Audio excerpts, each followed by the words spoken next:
सुप्रभात बच्चों।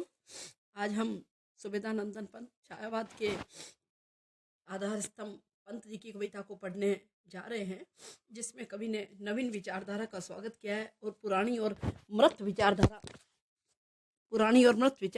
को समाप्त करने की बात कही है। वह कह रहे हैं कि कुछ लोग केवल अपनी पुरानी मान्यताओं से जुड़े रहते हैं और नवीन का स्वागत नहीं कर पाते। इसी क्रम में मैं आज पंत की द्रुत करो कविता पढ़ने जा रही हूँ आपके समक्ष। सुनिएगा। प्रगतिवादी विचारधारा के दृष्टिकोण के अनुसार पुरानी व्यवस्था को हटाकर नई व्यवस्था लाने की आवश्यकता पंत जी ने बतलाई है।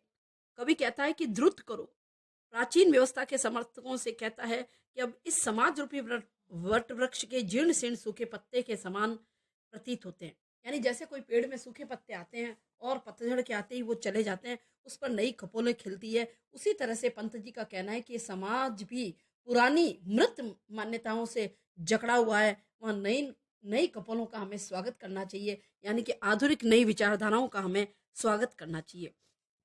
जैसे पेड़ के पुराने पत्ते गिरकर अपने आप स्वयं चले जाते हैं, उसी तरह से पुरानी मान्यताएं भी अब जड़ प्राय हो गई है और वे सूख कर नष्ट भ्रष्ट होने जा रहे हैं हिमपात से। यानी जब कभी बर्फ पड़ती है तो पत्ते जो हैं पीले पड़ जाते हैं, उसी तरह घुन की तरह पुरानी परंपराएं नई विचारधारा पर लगी हुई है।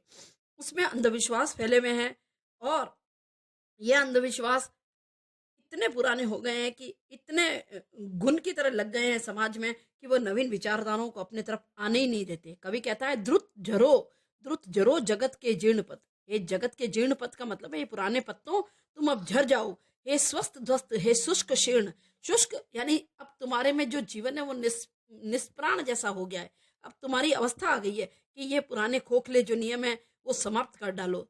स्रवत ध्वस्त यानी हमेशा नियम है कि जो पुरानी चीजें हैं वो जाती है और उसकी जगह नई कपोले आती है। प्रकृति का नियम है, परिवर्तन ही अपने आप में एक नियम है। ये शुष्क यानी जो रूखे सूखे हो गए हैं, जो खोखले हो गए हैं, उन्हें झड़ जाना चाहिए। हिम ताप पीत मधुवात पीत।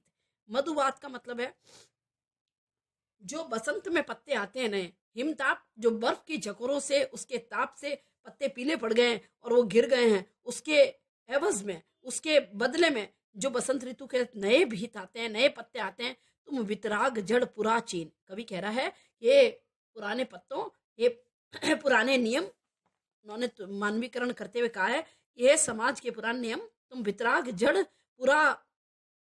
पुराचीन यानी जो प्राचीन पत्ते हो गए, जो मृत प्राय हो गए, उन्हें समाप्त हो जाना चाहिए। निष्प्राण विगत युग मृत विहग। जैसे कोई मृत विहग का मतलब है पक्षी।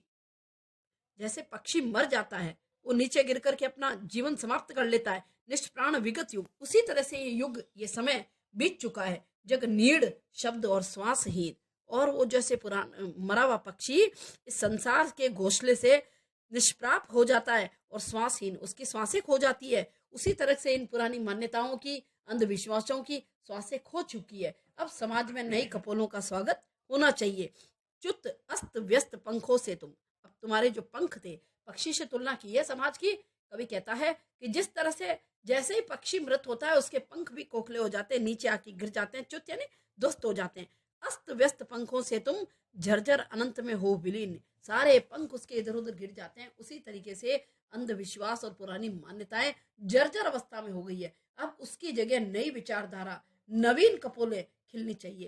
यानी कवि ने यहाँ पर पुरानी मान्यताओं को एक मृत पक्षी से तुलना करते हुए कहा है कि जैसे मृत पक्षी मर करके अपना अस्तित्व खो देता है, कोई भी व्यक्ति मृत होकर अपना अस्तित्व खो देता है, उसकी जगह नई कपोले आती है, ठीक उसी तरह से ये समाज पुरानी जड़ मान्यताओं से खोखला हो चुका है। अब उसे नवीन कपोलों की आवश्यकता है।